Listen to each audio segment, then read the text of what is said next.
Let's morning. record episode 23 and let's just wing it today. What do you think of that? Well, yeah, I have a story I want to share with you, and then I want to talk about it with you. Instead of wing it, I should have said, let's just have George's agenda, George Agenda Day. So let's talk about whatever George wants to talk about, because you had some cool ideas. Welcome to The Belief Shift, the show that explores what you really need to know about building a successful small business. I'm your host, Camille Rapaz, small business coach and consultant who spent too much of her career working in corporate business performance. And I'm George Drapeau, your co-host and her brother. I'm a leader in the tech world, bringing my corporate perspective, but mostly my curiosity. Together, we're exploring beliefs about success and how to achieve it, but mostly we're bringing practical solutions so you and your business can thrive. So last night I was talking with my wife about some news that happened this week. And as we were talking about it, it occurred to me that one of the belief shifts came to me as I think relevant to the situation. And I thought of you. So I sent you this text during dinner, breaking our no phones rule. I had to do it. And I just sent you this short text, not really enough to be a complete thought, but I thought you might get it. And the text was, Jacinda Ardern, the Prime Minister of New Zealand, is resigning. I think it relates to one of the belief shifts. Can we talk about that? And I instantly said, no way. Yeah. So I'll give some background for the audience. Jacinda Ardern is the Prime Minister of New Zealand. She became Prime Minister at the age of 37, about 5 years ago, I think. She had a baby while in office. She managed New Zealand through two of the biggest crises the country's ever had. It's a country of about 5 million people. And I'm just giving context, not saying that's important or not important, but she's the leader of that country. During her time, there was a domestic terrorism shooting that was religiously motivated. It was horrible. And she brought the country together around that uniquely and interestingly. There was also, I think, a volcano explosion that happened in New Zealand, that caused some trouble. She led the country through that. And then how they dealt with COVID was uniquely good amongst the very few countries that actually managed through it in the early days. It was an amazing leader. All the while, she got engaged. She had a baby while in office and still did the job. So just this week, amazing Jacinda Ardern announced that she is not going to run for office again. And there's a whole bunch of stuff that's going on about it. Her party is not doing great right now. And if so, she were going to run for office, it would be a big challenge. She'd have to put a lot of effort into it. And she basically said, look, I love doing this job. I don't have anything left in the tank to be able to do what's coming next. And so I'm making a decision not to rerun and go back and do something else.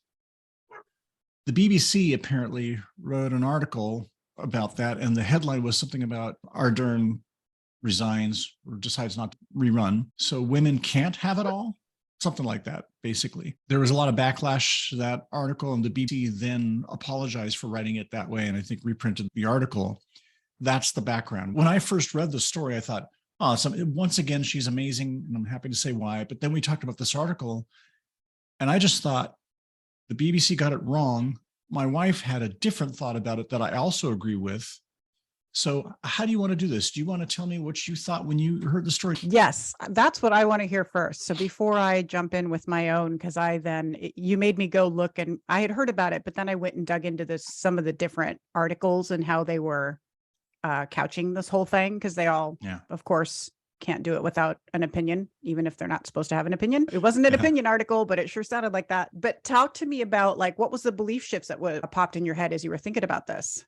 Here's what I was going to say triggered. I was not triggered by the BBC article, but when the BBC article basically questioned whether women can have it all, I'm like, you're too late. She does have it all. I mean, look at her. She's the prime minister of a country. She had a baby during office and did the job. She had a relationship, and it sounds like they're finally going to get married. They haven't had time to do that, but she had the relationship. She's led the country uniquely through several major crises. She is doing it all. She's doing it all, and she's deciding for herself, I know what it's going to take to do the next thing. I'm choosing not to do that. She is doing it all. She's making her own decisions, which is trade-offs over sacrifice. That's the belief shift. That's clearly, she's not sacrificing. I mean, you could look at it as she's sacrificing her ability to get married to do the office, Mhm. say she's sacrificing her ability to stay in office because she can't do it all. That's not what she's doing. She has made, is continuing to make very clear choices about how she wants her life to go and balancing all these factors. She's making the decisions. And she's telling people in the way she's done this whole time, clearly, this is what I'm about. This is what I'm capable of doing. I don't have any more in the tank. She's being very clear. Awesome. I'm just applauding it. And BBC, you just do not get it. Doing it all doesn't mean you have to do everything. Okay, that's my rant. Yes. I have very strong feelings about this. It's really cool that for me, the thought was, oh yeah, that's she's doing the belief shift, right? Train offs over sacrifice. Best business example I can think of right now. Okay, I'm done. I feel like we need some applause. Woo! Entered in here. What do you think? I think you're spot on. I instantly, of course, when you said her name, I was like, oh yeah, she's talking about making trade-offs versus the sacrifice. And she's just made a choice. It's as simple as that. Yeah. But underneath that, in all of the articles and the way that things can get couched, there is what it means for a woman to make these choices and the types of Mhm. trade-offs and the way those trade-offs are presented versus the way it's presented if a man is in that position. So I read about things like her choosing to, so she had a baby while she was in office, right? So she is doing it all. She didn't say, no, I'm not going to have kids because I'm too busy running a country. She was like, I can have kids and run a country. I can do both those things. And she Yeah. did. And then she got backlash for only taking 6 weeks of maternity leave, which, it was Come like, on. that was also her choice, right?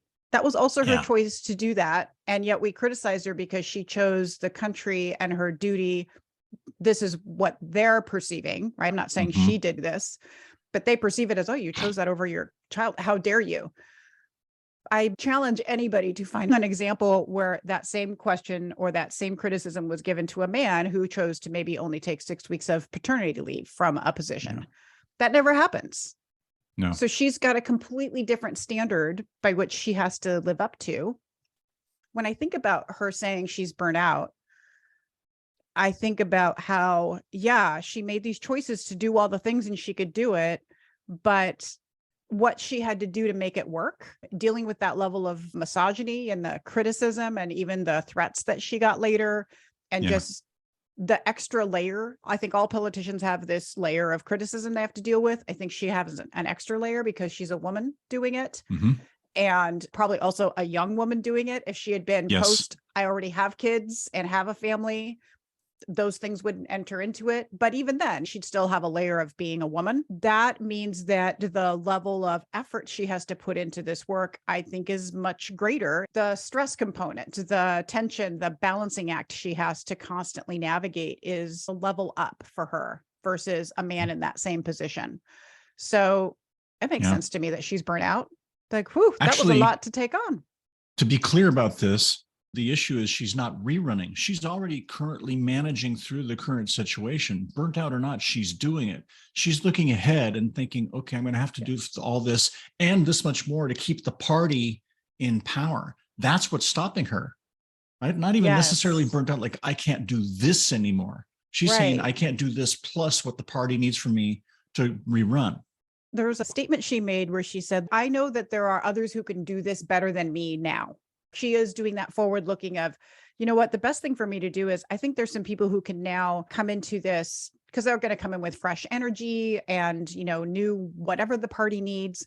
So she's also recognizing that, which I think of this as in business, if we're translating it back to that, how businesses struggle to have really amazing leaders know when their time is up, Yeah. right? Like, when is Absolutely. it time for me to either step aside, or even as a small business owner, when is it time for me to hand this thing to someone else in my company? When is it time to bring someone on to do this work because they can actually do it better than I can do it? Whether it's because I'm burnt out or because of whatever position I put myself in, I now want to do this other stuff, which means I have to make a trade-off. I have to let something go. How do I let that thing go? Oh, I should let that thing go by hiring a person to do that for me instead. Her version of that is, well, I have to hand this whole job over to someone else and she'll go off and do whatever she's going to do. But yeah, it's that trade-off, and it's a decision point in life, which it is interesting how, because it's so public and because it's about a woman and it's this leadership role and there's all these other things going on behind, that's complicated, right? There's all this stuff going on that of course people just make up all these different stories about what it is. But at the very heart of it, it really is just as simple as a human being who is doing this amazing thing has decided to go do something else. That's it. Yeah. So what? Isn't that literally everybody all the time? Yeah. Her decisions are not static. We get to do that whenever we want to without all the backlash because we're not public figures. And think about the alternative. If she's going to make this change in how she conducts her life in a little while, and she didn't announce this, then the country has no time to process or deal with it when she makes that change. All of a sudden, just decide not to rerun. Her party doesn't have time to start planning for it, but she's made this announcement to the country. So the country has time to think through this and get through all the garbage critiquing her or whatever, but they're getting ready for a time when she's not in the role. Her party has time to work with this and start thinking about who they want to support for the role. She's done a great service to them by announcing, now I'm making these changes. There's going to be a whole lot of drama later that will not happen now because she's had the foresight to put her agenda open. What a gift that people do not realize she's given them, you know? Yeah, absolutely. Cool. I read too, just there's that angle of, well, maybe she's doing it because the party's performing badly and she thinks she's going to lose. So why bother running? Yeah. And I thought, why would that be a bad thing? Yeah. So if she thinks like, you know what, we might lose this next round. And I certainly don't think I'm the person who's going to get us over the finish line. So I should let someone else try. Mm-hmm. They couch it like it's, oh, she's running off because she doesn't want to lose. And it's like, well, yeah, of course she doesn't want her party to lose. And if she thinks she's going to be the loser, then she should hand it to someone else because maybe she's burned through all of her credits with all of her people. And so somebody fresh has to go, like, this is politics. That's how it works, right? Yeah. There's so many angles on this. And this, I mean, I could go on a whole rant about just the exhaustion of how news is not news and just the media is just going for the clicks. And it speaks to when you started talking about that first version of the fact that the BBC had to like reversion their telling of this story is kind of ridiculous. Yeah. They really whiffed on that.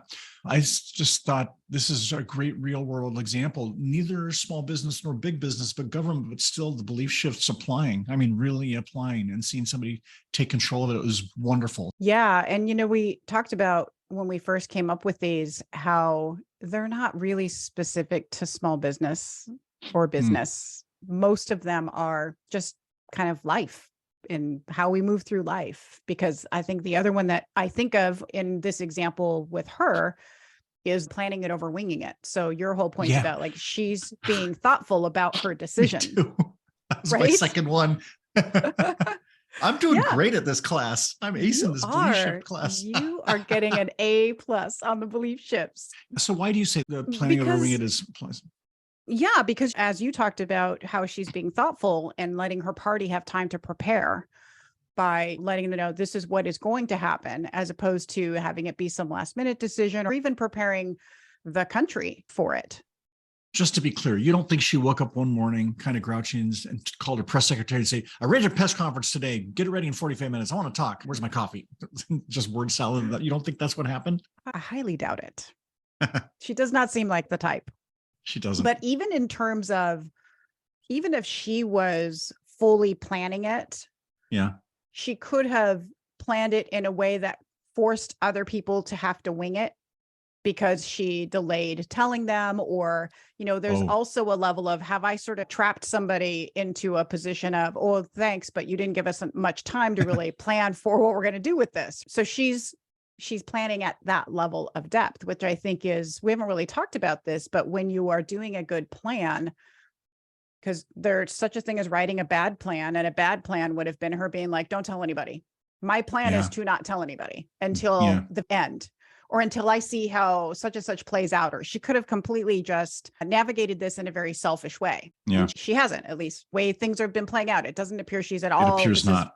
Very selfless, but making a decision that is really important for taking care of herself. So some might think, well, she's making a selfish decision because she's doing her own thing. No, she's doing what she needs to do as a human being, and then letting everybody else know with enough time to do what they need to do, right? To make sure Yeah. that it all works out okay. And that's a good plan.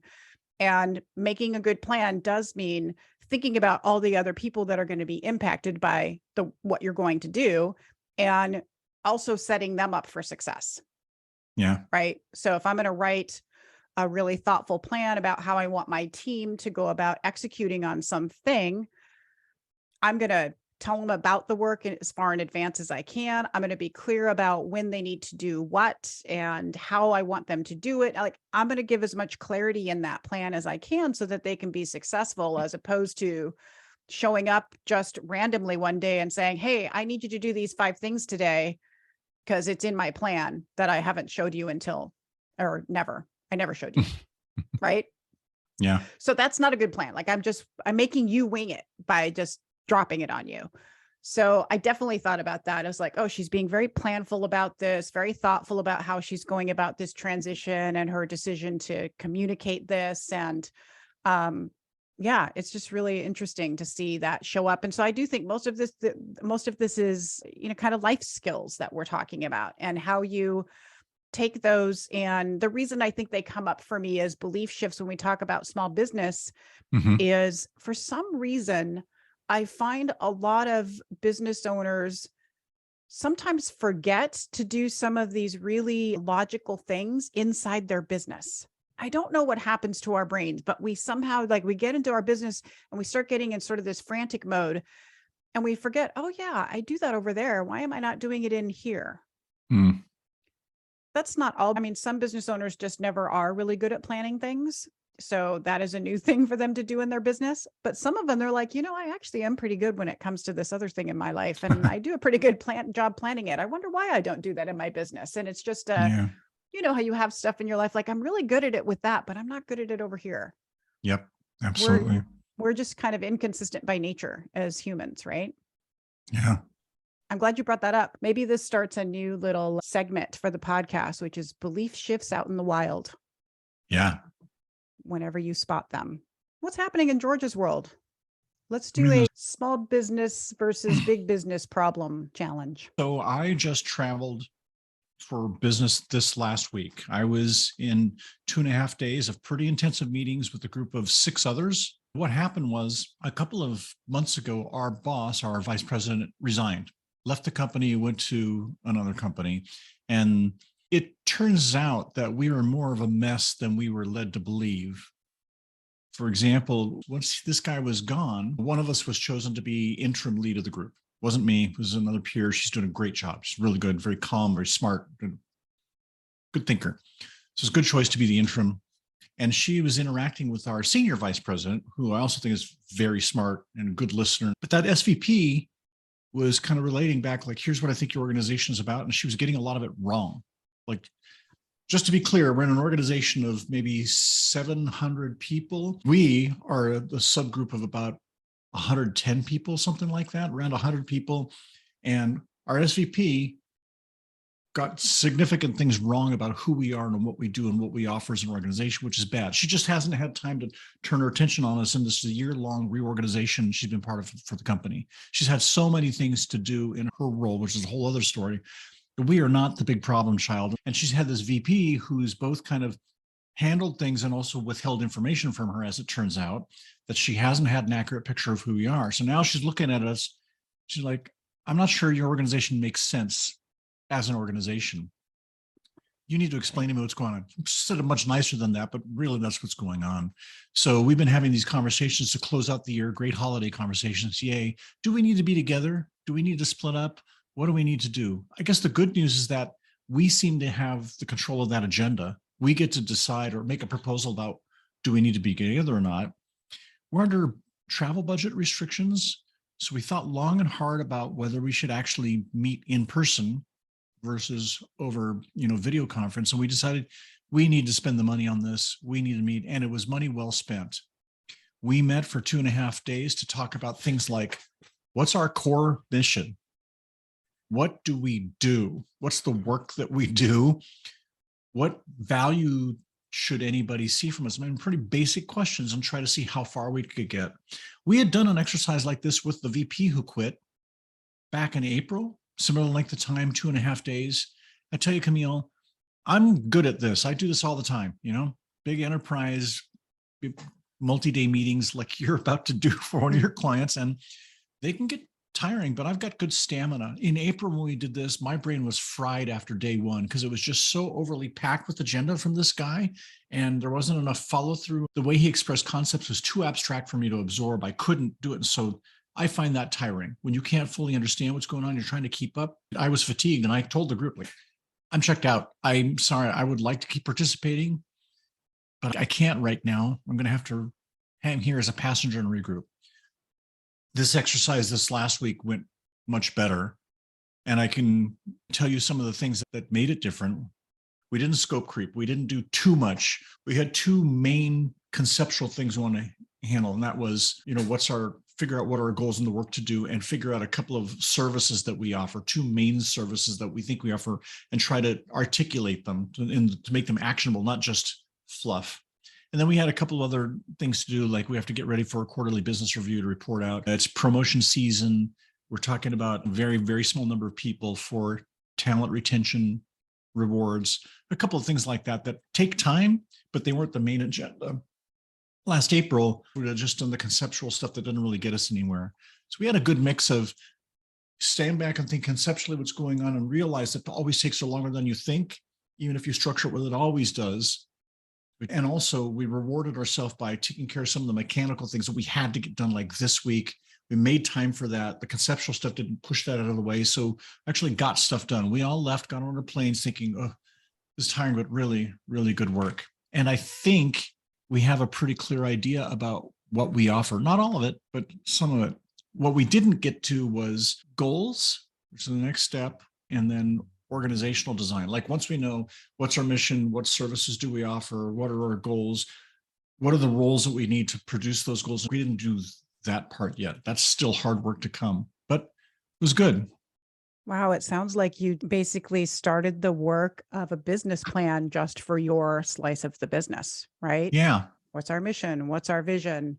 What is our business model within the bigger business model? You have your own inside there. We have specific products and services that we provide. What are those? And what does that actually mean? What is the value of those? It's interesting to hear you talk about needing to do that within a department in a bigger organization. You're having to do the same thing that you have to do at the bigger organization level, right? And yes. I think that gets missed a lot. I'm actually experiencing that with one of my clients. I'm not sure that that's happening consistently within the different departments, that they're taking the time to do that. But it's the same thing any small business needs to do and should continually do, because as you were talking about it, I was thinking about this example, the translation into a small business, right? So you're having to do it because there's been some change where somebody is now questioning the value of this department. Like, what are we here for? Yeah. The translation into small business would look like this to me. My business has stopped growing and I don't have a lot of clients. So maybe like you've sort of plateaued in your business, or maybe you're even kind of shrinking and going backwards. And you're like, I'm still doing the same thing I always do. Why would it shrink? Well, it's because you haven't put the energy in to refresh that business or reestablish the value of that business. And the world is changing. Even though we all we've gotten to the point where we need our iPhones, they keep giving us new ones. So they keep giving us new ones and refreshing themselves so that we don't someday go, well, I'm kind of bored with my iPhone. Maybe I'll try a different one. Maybe I'll try that Google thing or that Android thing, right? It's like, there's a reason they keep doing it. Even if we get a little bit annoyed by it, it's also, oh, I do want that new fancy camera they talk about. So your business is the same. I have to keep up. I have to keep pushing the envelope in terms of what I can provide for people in some way, shape, or form, right? Whether it's a different method of doing it or whatever that looks like. It doesn't have to be this big innovation of iPhone, but I always think of that as this great example of, they keep providing the new thing, so you'll keep buying. That's how they keep their customers. That's a brilliant idea. It's a brilliant plan. So every business needs their version of that. It's not always to that extreme, but we all need that version of that. And you're doing that now within your department. Like, well, what? Because ultimately you guys had to come out with, we have to provide value or we're done. Yeah.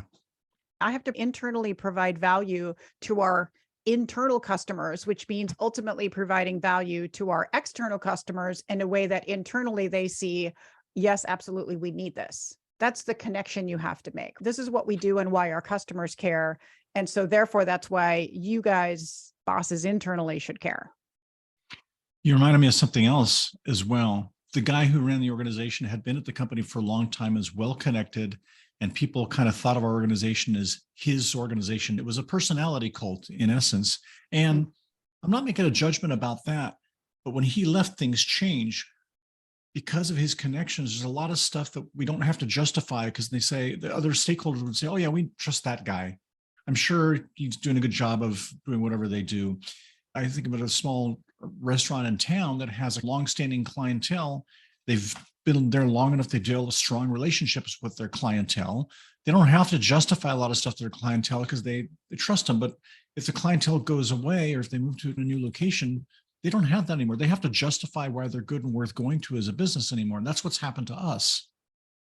That's fascinating. That culture of something within an organization existing really primarily because of one person's energy and the capital they have in that company, the trust that they've built, is problematic too. And I see leaders doing this, creating departments around themselves or structures within the organization around themselves that are basically a way to say, I'm invaluable to you because of all of the stuff I do, and nobody else can do what I do. Yeah. Which is good for me individually, not good for the business overall. Then that whole structure just falls apart once that person leaves, right? The company's just lucky that the people who reported to me and my peers are so awesome and amazing that we're going to be able to fix this thing.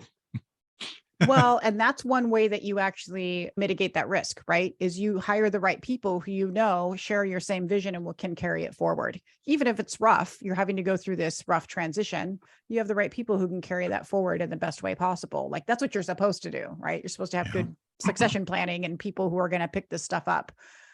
He hasn't done that either.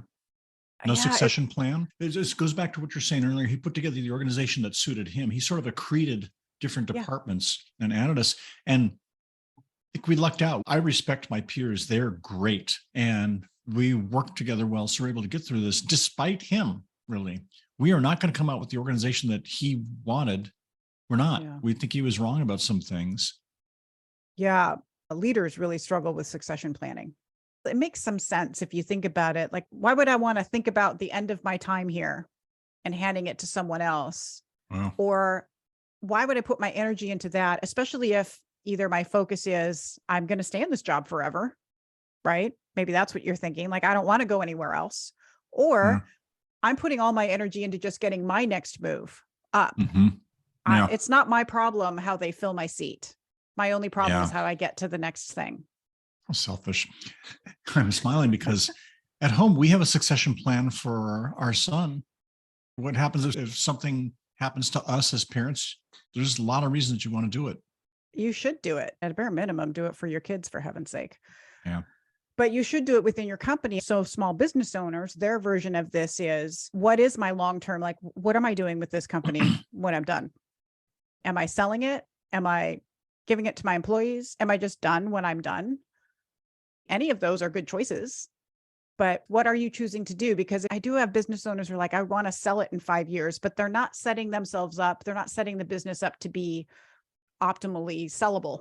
That's not how they're running it today. And they realize that, oh, I need to change how I'm running this business if I actually want to sell it in 5 years. I'm not setting myself up for that.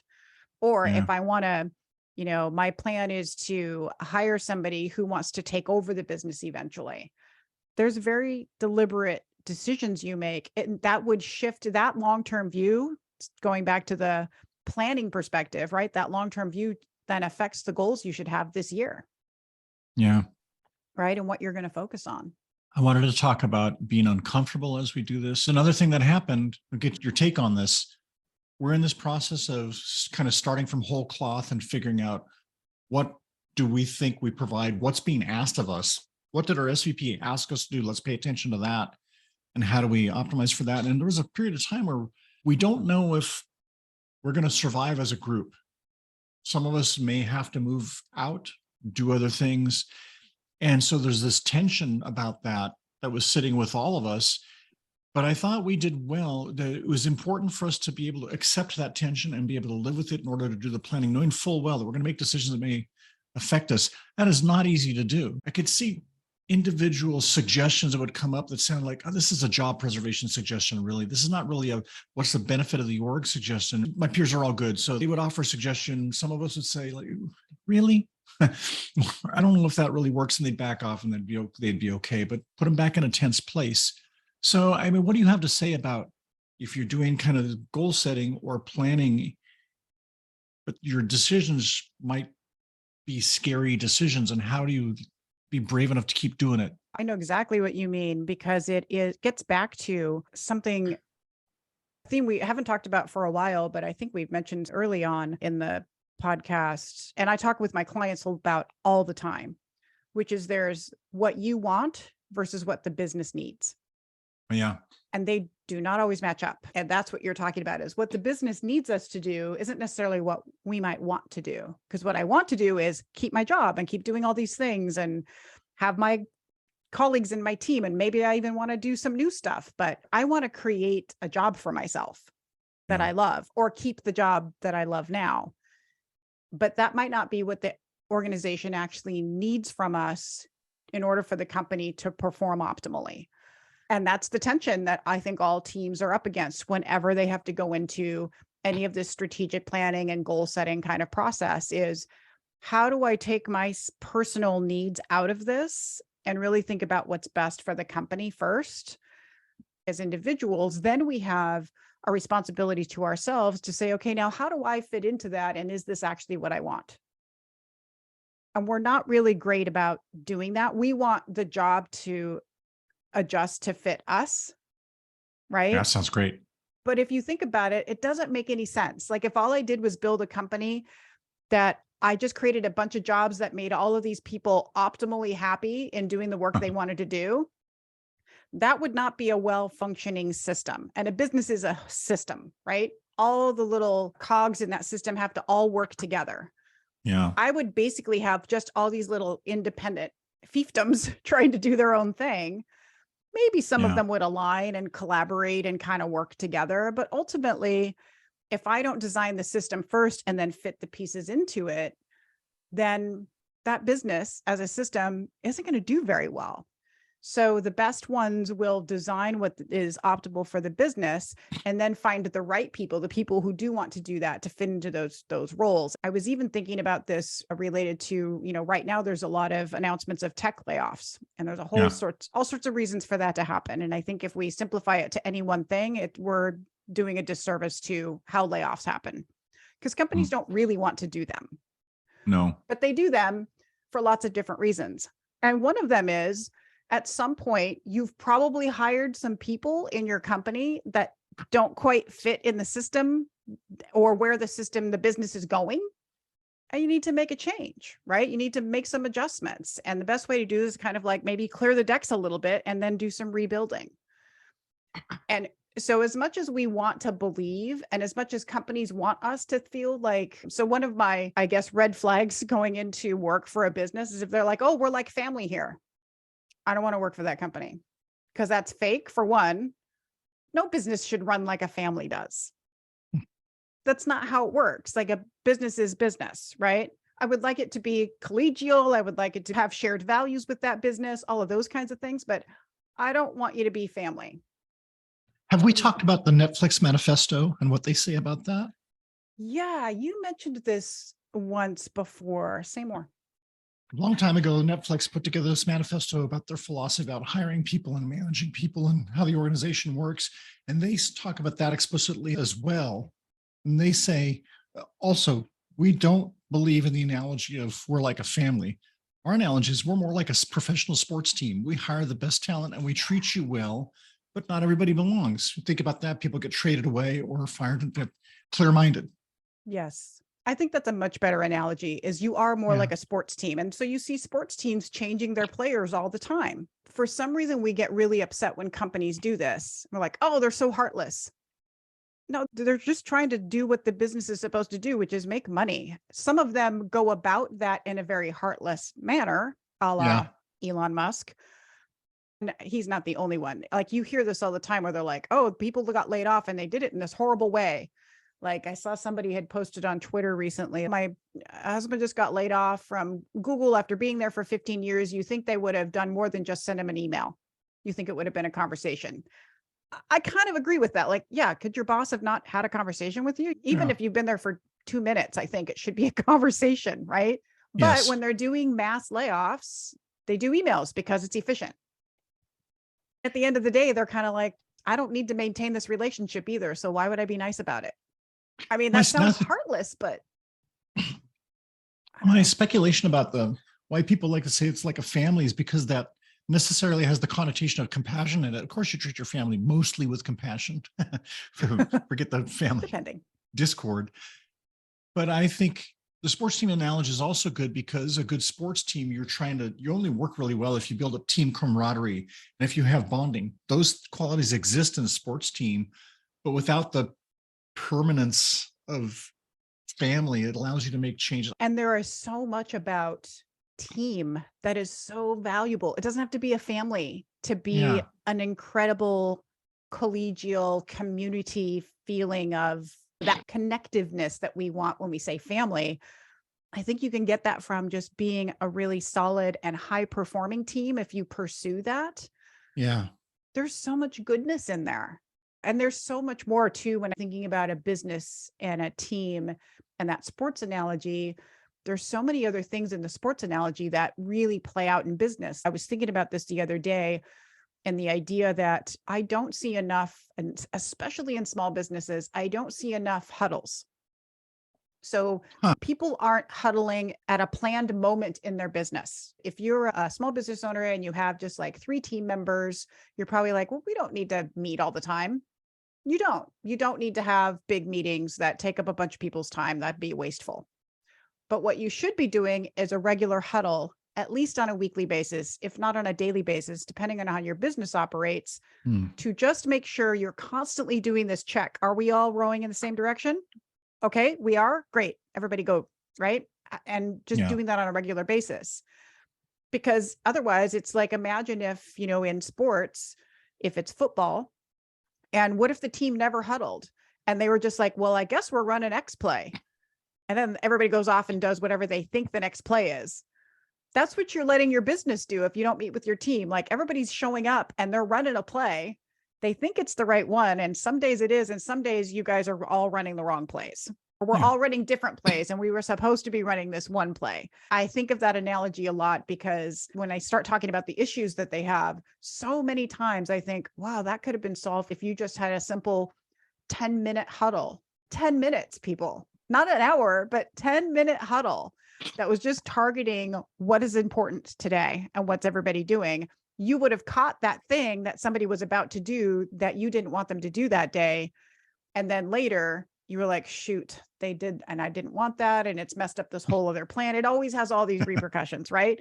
You could have saved hours of grief if just you had spent 10 minutes huddling. So so many things about that team aspect that I think makes so much sense. I have one last thing that I wanted to relate about what happened this week in our team meeting. And I guess it's a little self-serving, but I'll take it. At one point during the meeting, one of my peers was standing up and explaining something. And it seemed like everybody else was on board, but I didn't get it. And I said, wait, can you say that again? Can you explain what's going on? I don't get this part. Here's what I think you're saying. And I laid it out and was like, really? Is that what you're saying? That's basically, he stopped before he answered, he said, George, I like how you do that. And he didn't explain exactly what he meant by how you do that, but he went on and then he answered my question. We went on. There was some basic conceptual thing that I just wasn't getting. And I kept doing that during the week because we would talk about these high level concepts and people seem to be on board and planning on it. I'm like, wait, I don't get the high level concept. Can somebody explain it to me? Otherwise, I'm just a passenger in this meeting and I want to be driving. And so that would happen. But later on, I was asking one of my other peers, like, hey, this guy, he said, I like how you do that. Do you know what he meant? He said, well, I remember that moment. I don't know if this is what he meant, but here's what you did that I think is very useful for us. You will stop and ask a question if you don't understand something. When most people don't. Most people, they just won't ask. They'll just go along. And oftentimes, George, I find that when you ask the question about something you don't understand, It's something I also didn't understand, but I haven't bothered to ask. I've just been kind of hoping I would get it later on. So then you get the clarification that's really helpful. So guaranteed, George, when you're asking that I don't get it question, there's probably at least one other person, sometimes most of the people who don't really get it. So please keep doing that. So I tell you that because, of course, this makes me look good, but I do think that's important. If you're in one of these meetings and stuff is going along and you don't get it, just please speak up and say you don't get it, because you're probably not the only one. And you're going for clarity, so why not get it? Right? Yes. Oh my gosh, this is literally one of the biggest challenges of facilitating. So I'm about to go into facilitating this 3-day retreat I was Really? telling you about. This is the biggest challenge, is not enough people do that. And it's such a blessing when they do, when somebody's like, oh, I'm so glad you asked that question. Yes, let's get into it. Because I'm trying to read their minds. Like, are you guys getting it? Or are you not? And even if I pause for questions, there'll just be silence. And I can feel when it's like, Yeah. they're not really tracking with me, but I'm not exactly sure where. So I'm trying Yeah. to fill in a gap and provide more information when I'm not really clear what they need to know. But they're also just being a little bit too, they're in that space of, well, I think if I just listen more, I'll probably get it. Or they're like, no, I totally get it, Yeah. but they don't. Yeah. So even prepping for this next retreat that I'm doing, and we were talking with the big boss in charge, and, we're talking about what we're going to go through and how we're going to do it and any guidance and blah, blah, blah. And one of the comments he made was, he said, yeah, I just want to be really careful. We're going to be bringing a lot of new stuff to them. A lot of people haven't done this before, this way that we're going to be working through the strategy and the plan and road mapping it. And, I just want to make sure people are getting it. And so let's just pay attention to that. And he said, in fact, I may just ask you questions, even though I understand what you're doing, Oh, saying, could you explain that again? I'm not sure I'm following, just for the benefit of others who I know aren't getting it, but aren't willing to ask. And I was like, what a brilliant leader move, right? What a Yeah. brilliant move for a leader to just be like, and telling me as the facilitator, like, I'm going to do that to you. So just so you know, I am tracking with you. So don't worry about that.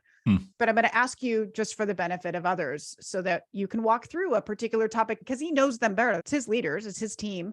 So he'll be like, I'm pretty sure so-and-so's not, I can tell they're not quite tracking.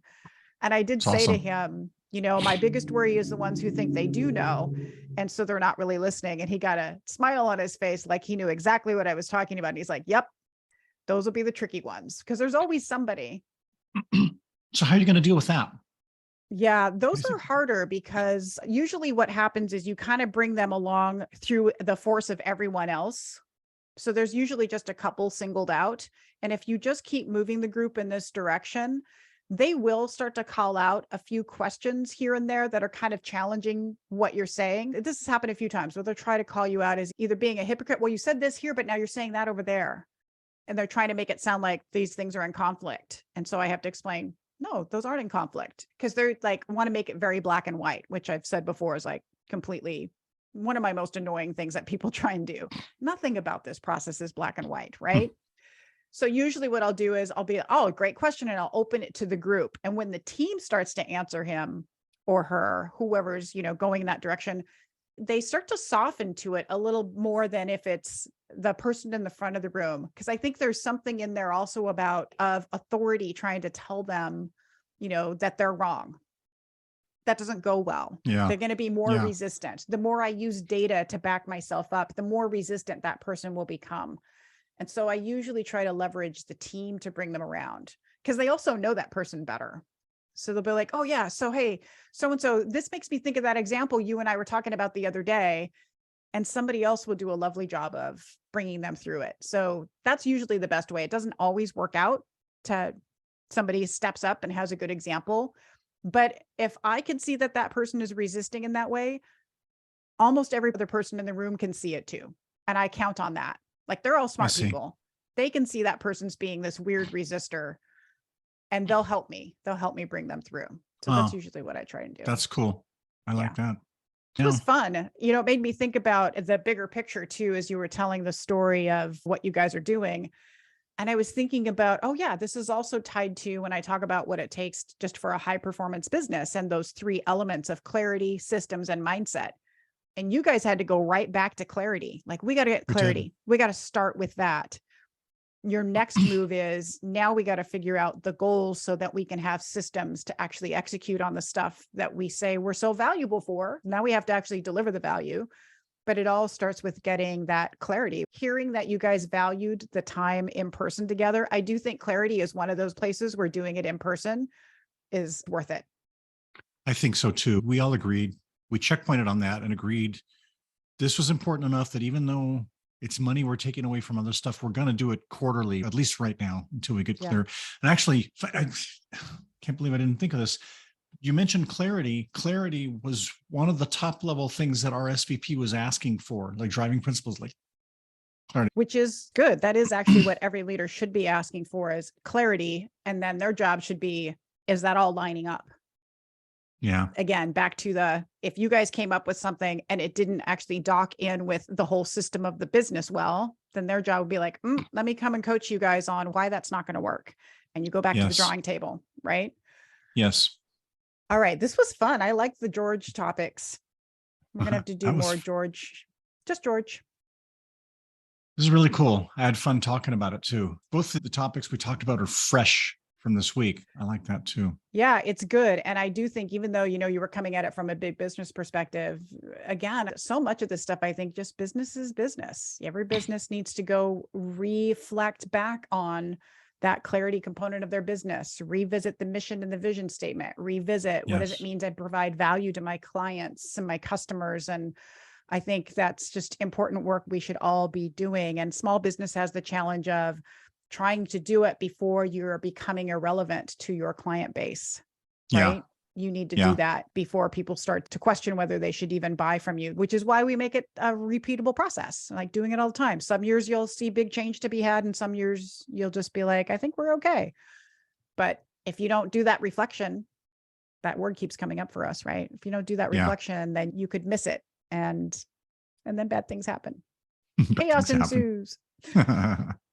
All right. Okay. Thanks, George. Thanks, Camille. This was fun. Have a It good was week. fun.